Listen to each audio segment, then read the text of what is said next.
ఈ జంతువులతో మన నాయకులు జంతువులు అయ్యేటప్పటికి రాష్ట్రం చివరికి అడవిలాగా మారుతుంది. విషయం తేలిపోతుంది. సమస్య ఏంటి? నీ రాజధాని ఏది? అమరావతి. ఎక్కడుంది? నువ్వు ఏదనుకుంటే అది. బెజవాడ నాదే అమరావతి అనుకోవాలా, గుంటూరు నాదే అమరావతి అనుకోవాలా, తెనాలోడు నాదే అమరావతి అనుకోవాలా? ఎవరు చెప్పారు? చంద్రబాబు గారు నోటితో చెప్తున్నారు కదా. మరి నోటితో చెప్తున్నారు కదా అని చెప్పి ఏమయ్యా రాష్ట్రంలో మహిళలందరూ కోటీశ్వరిని చేస్తానన్నాడు. అందరూ కోటీశ్వర్లు అని చెప్పేసి అకౌంట్ పాస్బుక్ పట్టుకెళ్తే బ్యాంకు డబ్బులు ఇస్తాడా? లేకపోతే రాష్ట్రంలో ఉన్న మహిళలందరినీ లక్షాధికారులు చేస్తా అన్నాడు. తలా 1 లక్ష ఉందని చెప్పి బ్యాంక్కి వెళ్తే డబ్బులు ఇస్తాడు వాడు. ఇప్పుడు అమరావతి అంతే కదా జరిగింది.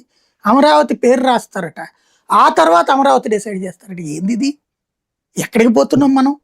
అంటే ప్రజల్ని మరొకసారి మోసం చేస్తున్నాం. ఈ దఫా మోసంలో బీజేపీ కూడా పాలు పంచుకుంటుంది. ఇది మనకంతే. బీజేపీ పాలు పంచుకుందా? బీజేపీ లాగుతున్నారా? బీజేపీ పాలు పంచుకుంటుంది. బీజేపీ అడగాలి కదా, నువ్వు కేంద్ర ప్రభుత్వం ఓ చట్టం ఇక్కడ చేయాలి కదా. ఇదిగో అమరావతి అంటే 29 గ్రామాలు ఉన్న ఈ 50,000 ఎకరాలు కలిపితే అమరావతి, అది తయారు చేయాలి కదా. ఒకటి చేశారా? అప్పుడు ఆ పక్కన ఉన్న అమరావతి పేరు మార్చాలి కదా, లేదా దాన్ని కూడా దీంట్లో కలపాలి కదా. ఇట్లా చేసామన్న ఒక తీర్మానం చేశారా? లేదు. విజయవాడ, గుంటూరు, మంగళగిరి కార్పొరేషన్లు, మున్సిపాలిటీలు, పంచాయతీలు రద్దు చేస్తూ దీని మొత్తాన్ని ఒక నగరంగా చేసాం. ఇది అమరావతి నగరం, దీనికి మేము పెట్టిన పేరు అమరావతి నగరం, ఈ అమరావతి మా రాజధాని. ఇదేమన్నా చేశారా? చేయలేదు. అమరావతి అనే పేరు అక్కడ పెట్టండి, పెట్టాం. Yes, it is noted.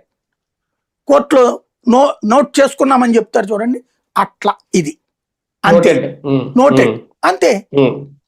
దాంతో దిగుతుకు చట్టబద్ధ వచ్చేసి చప్పట్లు కొట్టండి. నువ్వు రాయి అమరావతి అని, రేపు పొద్దున రిజిస్ట్రేషన్లో వెళ్తుందా నీకు?